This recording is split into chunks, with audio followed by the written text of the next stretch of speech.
Magandang umaga. Ito po ang Mike Abe Live. Sabay na napapanood at napakikinggan sa PTV4, Radyo Pilipinas, IBC 13 at Facebook page na Mike Abe Live. Ngayon ay Thursday, February 27, 2025. Sa ngalan po ni Mike Abe, ako po si Aya Macalma mula sa Presidential Communications Office.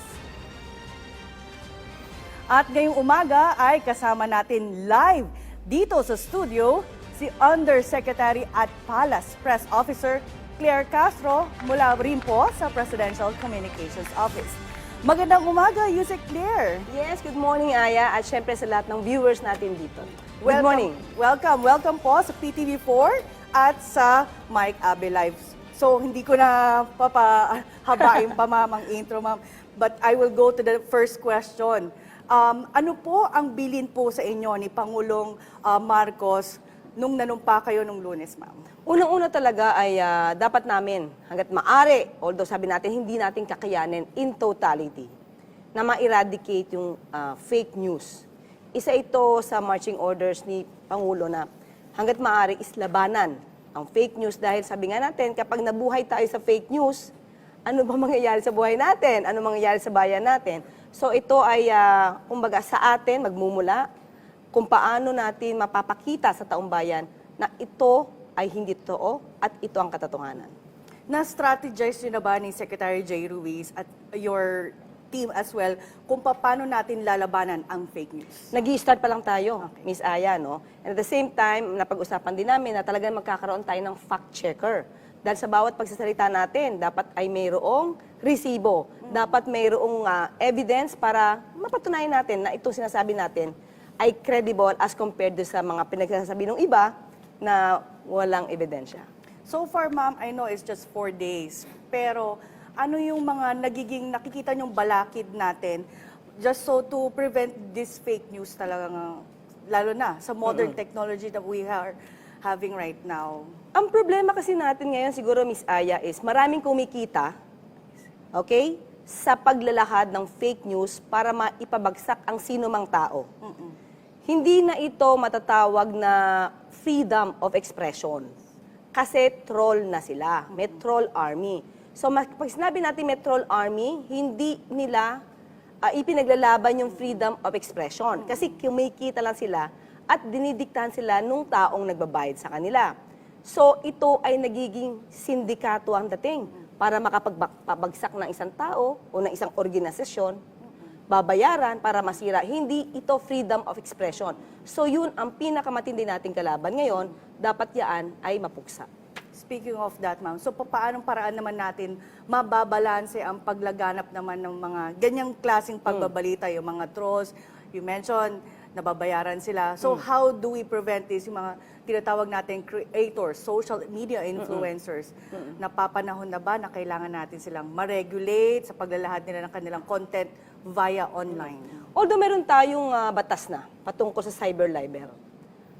Pero as of now, ang alam ko, wala pang batas na pwedeng mag-penalize doon sa mapapatunayang parte ng troll army. Kasi may mga pagkakataon naman talaga, Miss Aya, yung tao gusto lang magsalita. Ito yung kanyang opinion. Kritiko siya ng pamahalaan. Okay lang yun. Hindi yan pagbabawalan. Pero yung alam mo na sila ay parang puppet ng isang taong nagbabayad para ito ang sabihin, ibang klase yon. So kinakailangan talaga magkaroon ng batas patungkol sa mga troll army, dapat meron na itong penalty. Ma-consider ito dapat na isang criminal act because sabi ko nga para na itong isang sindikato, dapat itong may penalty and at the same time, sana ang bansa natin magkaroon din ng batas na ma-regulate para makita natin talaga yung mga totoong identity ng mga social media influencer na ito or ng mga content creator. So, for that, ma'am, palagay nyo nagagamit ngayong campaign period yung mga content creators ngayon, yung online natin? Yes. Alam mo, Aya, okay lang naman na gumamit ka. Yes. Basta sa katotohanan. Alam nyo, kahit isang grupo kayo dyan, basta katotohanan, kunyari, inililift nyo yung tao nyo, yung inyong kandidato, nang nasa tamang fact, yung totoo ang mga kinukwento nyo, walang problema dun. Pero kung kayo ay magugrupo para gumawa ng maling kwento at magpabagsak ng isang tao, mali yun. Maybe we need to partner with the ICT about it and other lawmakers to increase the penalties of mga nagpapakalap siguro ng mga fake news, no ma'am? Yes, siguro sa susunod ng Kongreso. Yes. Ha? Sana po, ito, Go ahead, panawagan na, ma'am. di ba? Yes. Na magkaroon kayo ng batas patungkol sa troll army. Kasi hindi na po yun for freedom of expression. Kasi yun yung lagi sinasabi, na paano naman yung freedom of expression namin? Correct. Teka lang. Kung troll army kayo, hindi nyo na-exercise yan. Kasi bayaran kayo to tell something na dinidikta nung nagbabayad sa inyo. Ma'am, on a different topic, Yusek, ano naman po ang masasabi ninyo sa mga pahayag ni dating Pangulong Rodrigo Duterte sa di umano'y hindi pagbaba sa pwesto ni Pangulong Marcos Jr. nga ukol nga dito sa, sa mga lumalabas na issue?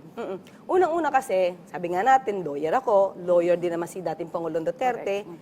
Sa bawat sanang salita na bibitawan niya, dapat meron siyang pang-backup. May ebidensya siya.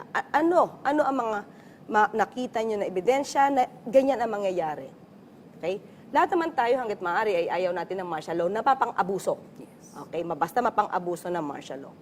Now, meron ba siyang nakikita? Meron ba tayong nakikita as of now na magiging diktador ang Pangulo natin? As compared sa nakita natin nung 6 na taon na siya ang nakaupo. Maraming signs, Miss Aya, na pag-aralan na ito. Although sabi na nga natin, kayo ang mag-decide. May mga pagkakataon hindi sumusunod ang ating dating Pangulo. May mga suggestions siya na in violation of the Constitution. Like what? Di ba, ninais niya na mahiwalay ang Mindanao sa Pilipinas? At nag-encourage siya na huwag magbayad ng tax hanggat ang House ay hindi magbibigay ng detalye mga expenses. Tama ba yun? Naaayon ba yun sa Constitution? Pangalawang senyales na pagiging authoritarian niya. Ninais niya, na-spread niya, pinakalat niya yung violence. Mismong siya nagsabi, sino ang kanyang mukhang idol yata niya, si Hitler. May ganyang article at sinabi niya, at willing siyang pumatay din ng ganong karami, na katulad ng ginawa ni Hitler. So, these are signs na masasabi natin na isang leader ay authoritarian. Oo nga eh. He is also doing that in public. Sinasabi niya pa. Almost every week nga yata before nung time niya eh. However, ma'am, bakit naman po mahalagang pag-usapan natin at tugunan ang mga pahayag ni Pangulong Duterte nga sa planong dictatorship di umano nga na sinasabi nga ng para sa kalusugan? Dapat kasi natin ito sagutin, Miss Aya. Kasi yun ang gusto nilang ipakita na pagkatao ng ating Pangulo.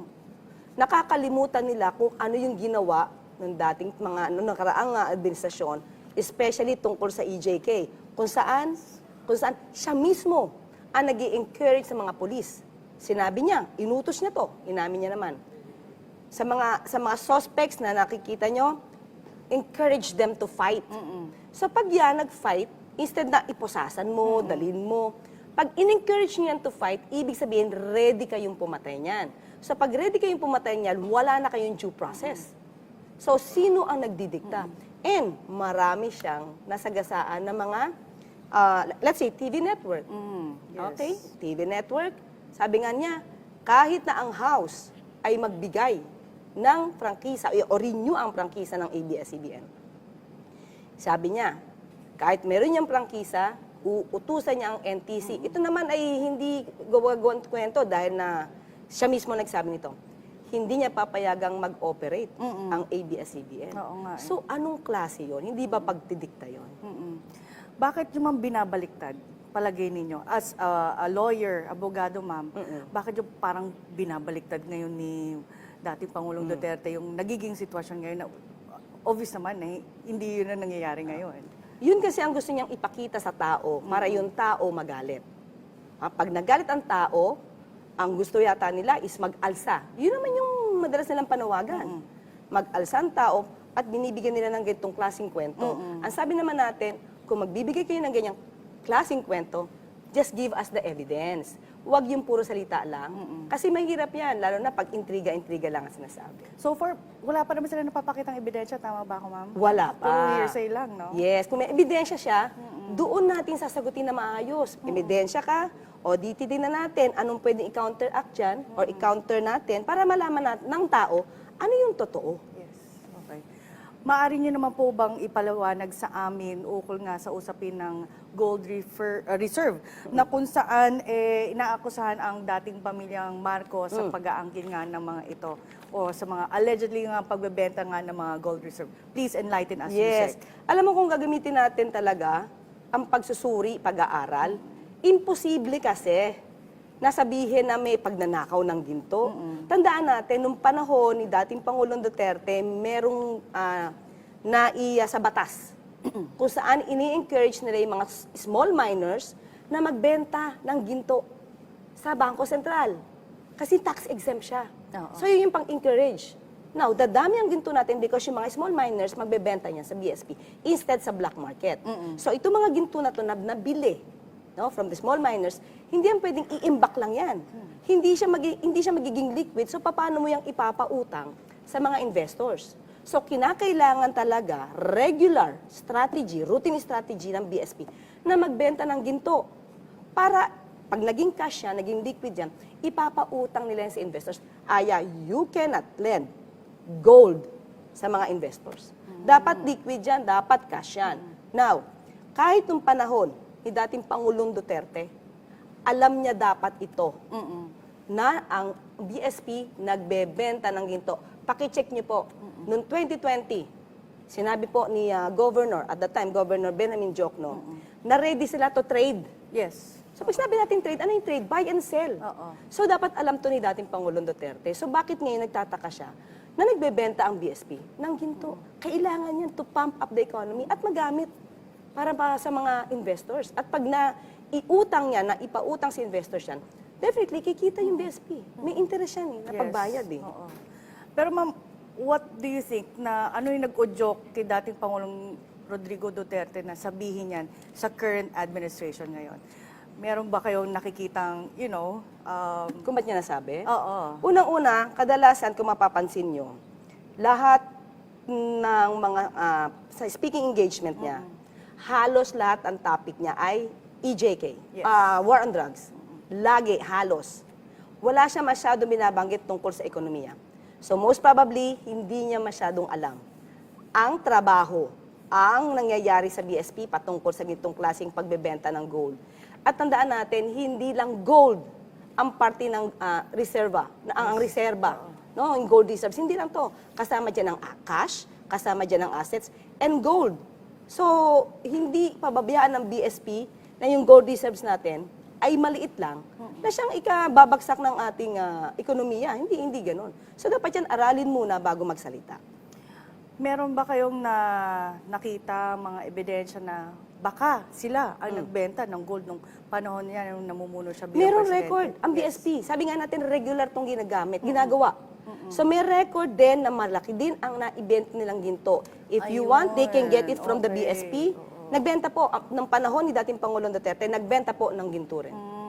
Would you know how much or how many and when did it start nung time niya na nung siya ay Pangulo? May binigay sa atin ang BSP, hindi ko lang dala dito. Pero at that time, hindi ko matandaan yung numero. So, basta kapag po tayo ay pumunta at nagtanong sa BSP, at kung ito naman ay hindi pwedeng i-divulge, okay? Meron po mga numero dyan na talaga nagpakita po ng pagbebenta. Yun po, hindi po nila ito marirefute dahil nasa record po ng BSP na noong panahon ni dating Pangulong Duterte, nagbenta po rin ng ginto. I see. Ma'am, paliwanag naman kung liwanagin lang po natin, wala po bang control ang Pangulong Marcos sa gold reserve ng bansa? Wala. Please explain, yes ma'am, Okay. para ma-refute natin yung mga sinasabi ng dating Pangulo. Okay. Matagal na kasing nasagot ito, Miss Aye. October 2024, naglabas na ng statement ang BSP. Yes. Na sila lang ang may solely managed kasi, ang GIR. Hindi pwedeng makialam ang sinuman. Okay, kapag naibenta ang ginto, babalik pa rin ito sa BSP at gagamitin nga, no, para magamit sa investment. Kaya imposible na sabihin niya na utos ito ni Pangulo at kumbaga nakakamkam. Kaya ang sabi natin, kung meron kang ebidensya diyan, why not show to us? Para makita natin kung yung sinasabi mo, makatotohanan. Yung pagbibintang kasi ng pagnanakaw, fiscal naman siya dati, prove it. Hindi mo pwedeng sabi-sabi yan. Dapat dumadaan yan sa proseso. The problem is, nung panahon siguro niya, mahirap yung tinatawag nating due process, especially pag EJK, di yan dumadaan sa due process. Isang salita lang yan, K-I-L-L na yan, kill na yan. So, mahirap yun. Ma'am, doon naman tayo sa anak. Kasi Okay. naglabas ng sentimiento si Davao City Mayor Sebastian Duterte sa di umano'y abusive and excessive government nga sa kasalukuyan. Your thoughts, ma'am? Nakakapagtaka lang na ngayon niya ba ito nakikita yung abusive and excessive? Maybe. Siguro sa tingin niya, because sila yung medyo natatamaan sa mga pag-iimbestiga ng Quadcom, sa mga nangyayaring pag-iimbestiga rin ng Committee on Public Government, Good Government. So kaya sila sinasabing tinatamaan. Isama na natin si Pastor Kibuloy. Yes. Tinamaan din. So yung ba yung sinasabi niyang abusive and excessive, parte ito ng proseso. Nasa batas naman yung ginagawa. Ngayon, ang tanong natin, yung abusive ba, kung ikukumpara ba natin to sa panahon ng kanyang ama, yung EJK ba, yung war on drugs ba na ginawa, yung tokhang ba, ay hindi abusive, excessive. So yun lang, ibalik natin yung 6 na taon ng panahon ng tatay niya. Siguro doon muna siya tumingin at humarap siya sa salamin. At tanungin niya, yung aking ama ba ay hindi naging abusado nung kanyang panahon? Tama kayo dyan, ma'am. Pero ma'am, ngayon kasi we're gearing towards the limelight na nga ng campaign period. So, are we expecting o inaasahan ba natin na mas dadami at mas magiging grabe pa ang mga ganitong uri ng pahayag mula sa kampo ng mga Duterte? Malamang. Basta po tayo, Miss Aya, kung ano lang yung mga ginawang fake news, yun lamang ang ating sasagutin. Itatama natin para na rin to sa taong bayan, para malaman kung ano ba ang totoo at hindi totoo. Mahirap mabulag sa kasinungalingan. Okay. Diba? Pero I bet we are ready for those remarks dahil, syempre, iaano natin na hindi tayo ang fake news. Yes, ready tayo sa ganyan. Kaya sabi natin, kailangan, sa taong bayan na rin Yes. sa bawat sasabihin po ng inyong mga idolo, or yung kumaga kayo ay fanatic na isang tao, bago nyo po yan paniwalaan, mag-research muna kayo, ito ba'y galing sa mainstream, ito ba'y galing lang sa vlogger na wala rin namang basihan, sa vlogger na ang walang ginawa kundi magmura na magmura, sa mga vlogger na walang ginawa kung hindi siraan na lang yung kanilang kinaiinisang tao, pero walang sustansya, walang ebidensya. So ang sisirain lang yung tao instead na mag-focus sa issue. Beware of that, sa mga taong bayan. Beware of those people na walang ginawa, walang ebidensya, kundi manira nung tao mismo, nung personalidad, instead of focusing on the issue concerned. Ma'am, today is your 4th day as a Palace Press Officer under PCO, ma'am. Of course, marami na kayong mga public interviews sa Malacanang Press Corps and sa mga ibang TV networks. Maraming nakapansin na agresibo at palaban ang inyong mga nagiging sagot sa mga issue na ibinibintang nga sa current administration.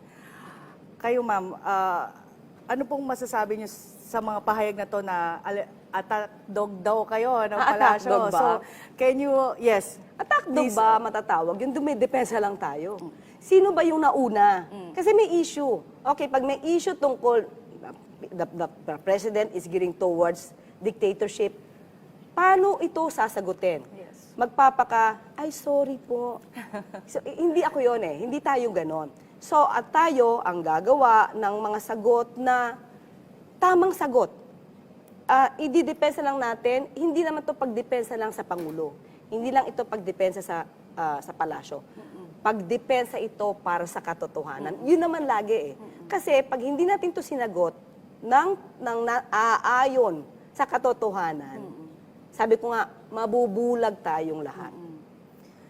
Actually, ma'am, it's just right that somebody's really defending the current administration, ma'am. Pero sa ating, bago kita pakawalan, ma'am, baka meron kayong mga panghuling mensahe para sa ating mga kababayan, sa media na rin, and how to, we can control the fake news nga ngayong administration.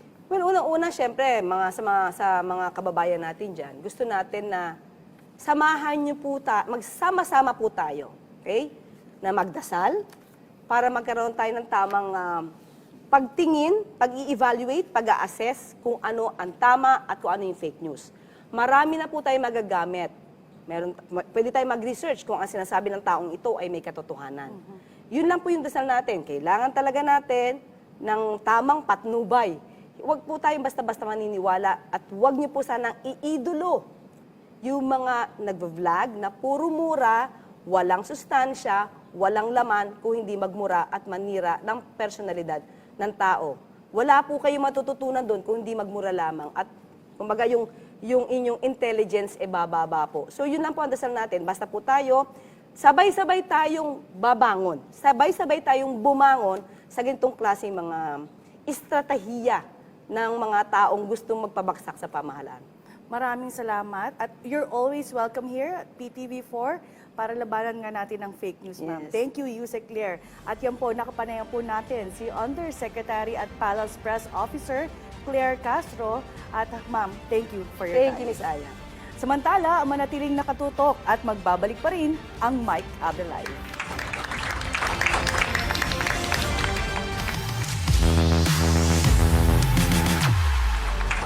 Nagbabalik ang Mike Abelay. Samantala, habang papalapit ang eleksyon sa Mayo, mahalagang malaman natin ang mga nangyayaring pagbabago o kasalukuyang status ng paghahanda sa paparating na halalan. Kaya naman, para bigyan tayo ng update, makakapanayam natin ngayon umaga live dito sa studio si Commission on Election Spokesperson Attorney John Rex Laudianco. Magandang umaga sa inyo, sir, at welcome sa Mike Abelay. Attorney, sa una kong tanong, magkakaroon daw ba ng pagbabago sa magiging itsura ng mga gagamiting balota para sa kauna-unahang halalan sa Bangsamoro? Ano po ang detalye natin doon, Attorney? Magandang umaga po, Director Aya, at sa lahat po ng taga-subaybay ng Mike Abelay. Tama po kayo, nagdesisyon na po ang Commission and Bank na sa October 13 BARM Parliamentary Elections, yung pong ating balota ay magpapakita na ng larawan ng mga kandidato, may picture na po sila. At yung pong ating regional political party representatives, na parang party list po yan, ay isasama na po natin yung logo ng political party na yan para mas madaling makita at malaman ng ating mga kababayan kung sino yung kanilang binoboto. Pero bakit po sa BARM? Bakit hindi natin ginagawa ito nung midterm election? Una po sa lahat kasi, Director Aya, ito po ay requirement ng Bangsamoro Electoral Code. At pangalawa, tumaas na rin po kasi yung level at antas ng ating teknolohiya, mas madali na po magagawa ng COMELEC. So ito po ang pinaka-pilot test natin, itong barangay BARM elections. At titignan po natin sa susunod na national and local elections, kung kaya na rin natin gawin doon po yun, sige po, gagawin na po natin. Attorney, bumuo na daw ang COMELEC ng task force para mag-regulate ng mga survey para sa paparating na eleksyon. Ano po ba ang mandato ng task force na ito? Nako, simple lamang po. Una po, para dun sa katotohanan ng ating halalan, katotohanan ng mga survey firms. Alam naman po natin talaga yung surveys na yan, nagpapakita ng trend, pulso ng ating mga kababayan sa eleksyon. So marapat lamang na maging katotohanan tayo dyan. So ang gagawin po nila, magpaparehistro po lahat ng mga survey firms. At pagka po sila nakapagparehistro at gumawa na sila ng kanilang survey, i-disclose po sa atin sino ang nagpakomisyon, magkano ginastos, kailan ginawa, sino ang respondent at ano ang methodology nila. Nang sa ganun, yung ating mga kababayan po magabayan tungkol dun sa survey na ito. Pero sir, why now? Kasi survey has been there for so long that I can't remember kung kailan po nagsimula talaga itong mga survey natin.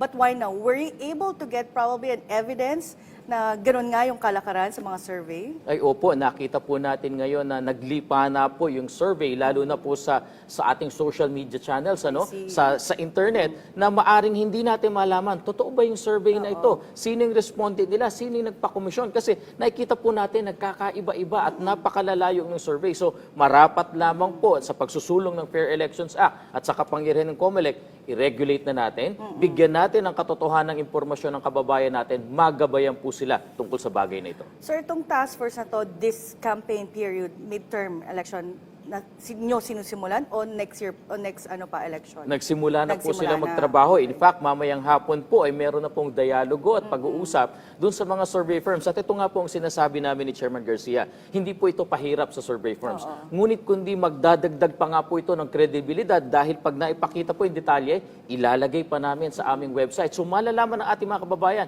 itong survey firm na to, rehistrado, ito ang ginawa nilang survey, may paniniwalaan po tayo na impormasyon dito. Sir, are you also going to look into the social media? Kasi doon din nila binabasehan yung mga survey. May iba kasi na ang mga respondents lang yung mga sa social media, Facebook, Twitter, and all that social media accounts.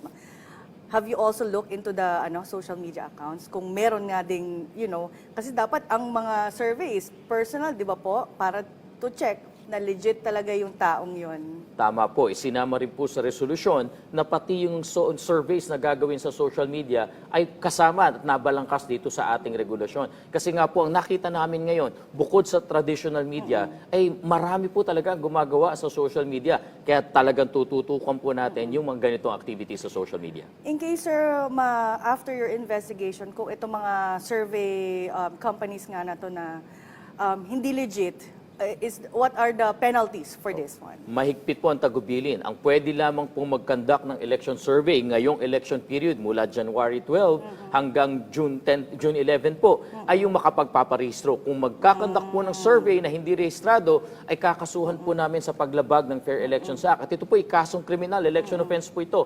Director Aya, ang parusa po dito may pagkakakulong ng 1 hanggang 6 na taon, pagkakatanggal ng karapatang bumoto at yung perpetual disqualification to hold public office. At yung mga taong nasa likod po nito ay masasama natin. Pati na rin po yung nagkomisyon nito. At sinasabi rin po natin, kaya nga po sa pakikipagtulungan sa ating mga social media channels at sa traditional media, sinabihan rin po namin sila na bago maglabas ng survey, i-disclose lahat ng information at makipag-usap sa atin kung ito bang firm ay registered na. Speaking, sir, of social media, sir, meron na ba tayong napupuna na may mga kandidatong nilalabag yun nga na sumusobra yung mga pag-a-ads via social media, TV networks, and other media companies? Sa ngayon po, wala pa naman po kaming namomonitor kasi aaminin po natin, wala pa naman pong batas sa social media at sa internet.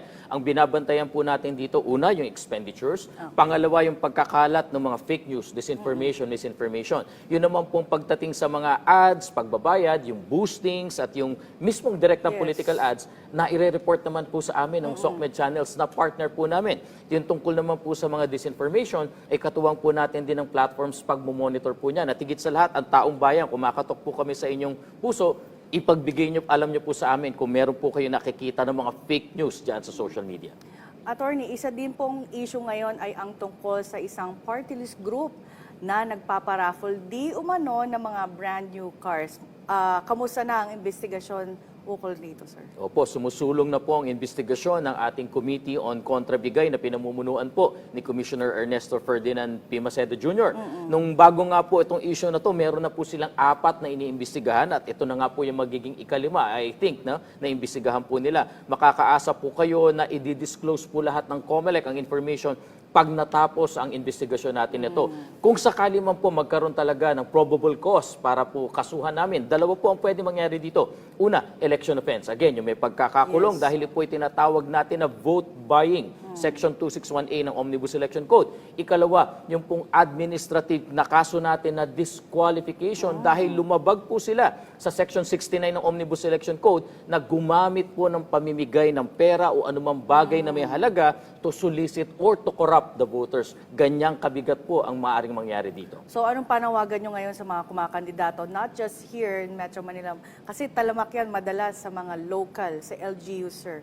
Any ano sa kanila, mensahe probably na, para lahat kayo tumitingin sa lahat ng mga kilos at ginagawa nila tuwing mga kampanya sila. Opo, sa ating mga kandidato po, whether party list or national or local positions, tayo po ay sumunod sa batas. Ang vote buying po, ang pamimigay ng anumang bagay na may halaga, yung pong pangangako, pagbibigay ng gift, pangangako na empleo at franchise, at para makakuha ng boto, yan po ay vote buying. May pagkakakulong, kasong kriminal, pagkakatanggal ng karapatang bumoto, at disqualification. Ito po'y hindi lamang humihinto dito sa ating national positions, ngunit kasama ang local positions at nabanggit nga po natin, pati party list sa atin naman po mga kababayan. Bukod po sa paghingi namin ng tulong na pakireport sa COMELEC at may pangako po kami na hindi namin i-disclose ang inyong mga identities. Tulungan nyo lang po kaming malaman yung insidente, makuha namin ng ebidensya, COMELEC po ang bahalang magkaso. At doon po ito sa practice natin ng pagtanggap mula doon sa ating mga kandidato ng mga bagay na ito.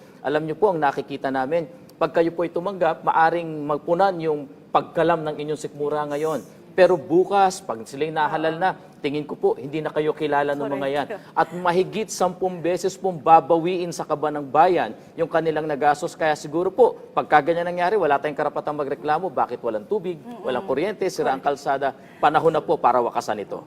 Sir, ngayon, patuloy pa rin yung Oplan Katok between you and COMELEC, rather PNP and COMELEC. So ano pong update natin dito? Opo. Kamusta na, sir? Sa Oplan Katok po, napakaganda ng pag-uusap ng ating Chairman Garcia at si Chief PNP Marbil. Kasi po, paramount po sa interes pareho ng COMELEC and PNP yung due process. Paramount din po sa interes namin na huwag magdulot ng pagkatakot sa ating mga kababayan. Kaya nga po, yung Oplan Katok na modify ng konti ng PNP, imbis na pupuntahan bahay-bahay, magpapadala na muna po ng notice at pinupuri po ng COMELEC ang PNP dito. So ito po maganda, due process. Kung sakali po talagang mapatunayan after sending notice na hindi nagko-comply sa batas para tungkol sa baril, yung Comprehensive Firearms Law, ay talagang may authority na po ang ating PNP na pumunta doon sa kasunod na aksyon. May kasong legal, kasong administratibo, at ang maganda po dito, malinaw sa ating mga kababayan, hindi dapat magdulot ng pananakot ito, lalong-lalo na sa panahon ng halalan. Sir, kamusta naman yung receptive, yung mga tao, hindi na sila natatakot? Opo, Simula nung ganun yung ginawa ninyo? Tama po, kasi malinaw na ikaw muna yung makakatanggap notice. Iba po kasi ang implication nung biglang meron nakaparada sa tapat ng bahay mo na patrol car, may mga pulis nakakatok, medyo nagdudulot po ng takot. Maari pong dito sa Metro Manila, hindi masyado, pero sa ating kanayunan po, iba yung dating eh. Kaya nga po yung pagpapadala ng notice, ma-notify muna yung gun owner, malaking bagay po yon sa due process. Baka kailangan, sir, wag na sila muna gumamit ng patrol car para hindi magulat yung mga tao, lalo na kapag, kasi syempre, that's the normal reaction of a person, sir. Tama po kayo. It's just a suggestion, sir. But anyway, sir, ngayon, sir, marami tayong mga election-related violence, sir. At tinatawag nga natin ikang hotspots, sir. Are we going to add? Meron bang nabawas sa hotspots from the previous elections? Sa ngayon po, mas kaunti. Meron lamang po tayong 38 na tinatawag nating red category areas. At kasama nga po yung pinakahuli na shooting, yung sa Datu Piang. Since February po ay naka-red category na yan. So ang tinitignan po ng COMELEC ngayon, ikakalibrate po muli namin ang aming response, magpapadala ng karagdagang pulis at sundalo para masiguro na maitaas din po natin level ng security at wag nang maulit ito. Sa ngayon po, sa ibang parte ng bansa, nananatili po ang status quo, so hindi po gumagalaw. Pero asahan nyo po, sa mga susunod na araw, kung meron mang pagbabago, ay agad namin ilalabas ang impormasyon dito. Sir, kamusta naman ang Oplan Baklas? Alam ko nagsimula kayo. Meron na ba kayong nakita na posible nyong kasuhan ng mga kandidato, sir? Marami-rami na po. At gaya nga po ng naipahag ni Chairman Garcia, meron po kaming 6 na kandidato sa pagkasenador na pinadala na po ng show cause order. Meron pong 34 na party list groups na pinadalan din namin. Pinag-e-explain po namin within 3 days kung bakit hindi namin sila dapat kasuhan sa paglabag ng Fair Elections Act. Pangalawa, yung pong ating administrative na kaso, again, yung disqualification. Kaya nga po, paulit-ulit na pakiusap natin sa ating mga kandidato, dalawa po ang maaring idulot ng inyong paglabag sa Fair Elections Act. Bukod po sa kasong kriminal, ay maari kayong ma-disqualify sa inyong pagtakbo. May ilang kandidato na kayo na probably, maaari nyong patawan ng kaukalang parusa dito nga sa Oplan Baklas? Meron na ba? Maari po yan kasi sumusulong po yung investigasyon. Hinihintay namin yung kanilang paliwanag. Kung may ebidensya na hindi nila nilabag ang batas, yan po ang parte ng due process. Ngunit kung hindi nila mapapakita yung ebidensya na sa kanilang pagtatanggol sa sarili at malinaw na sila lumabag sa batas, hindi po kami magdadalawang isip na kasuhan po sila. Sir, ito, sa balota, ballot printing, kamusta na po? Ano pong update natin? Makakahabol ba Magagampanan ba natin yon? Mapiprint ba yun before the election? At maidi-deliver natin ng safe and sound sa mga lungsod? Ngayon po, naghihintay lamang ako ng report pero sa tingin ko po, umabot na po ngayong umaga sa 49 million ballots ang naimprenta ng ating National Printing Office. At tinatansya po namin kung walang aberya at kung tuloy-tuloy ito, ang ating pong ballot printing tapos by the end of March. Yung proseso po ng pagsasalang ng bawat balota, lahat po kasi ng balota ay dinadaan sa ACM. At yung pag-iimpake nito ay matatapos namin ng second week of April. At yung po ay in accordance sa aming timeline. So we're on track, we're on schedule at inaasahan po namin na maipapadala ang balota sa tamang oras. That's good to hear, sir. Any announcement that you would like to announce?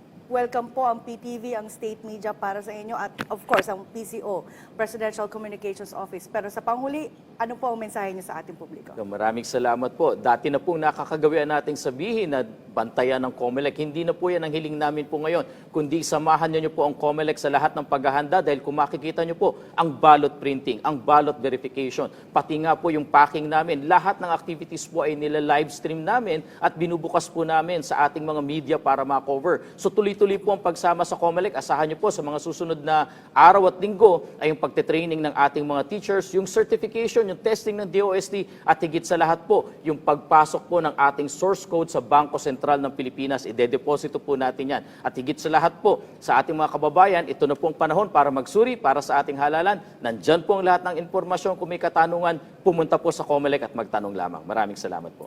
Maraming salamat sa inyo, Attorney Rex Laudianco. At hanggang dito na lamang po ang ating talakayan. Magkita-kita ulit tayo bukas dito sa PTV4, Radyo Pilipinas, IBC 13 at sa ating Facebook page. Muli, sa ngalan ni Mike Abe, ako po si Aya Macalma mula sa Presidential Communications Office.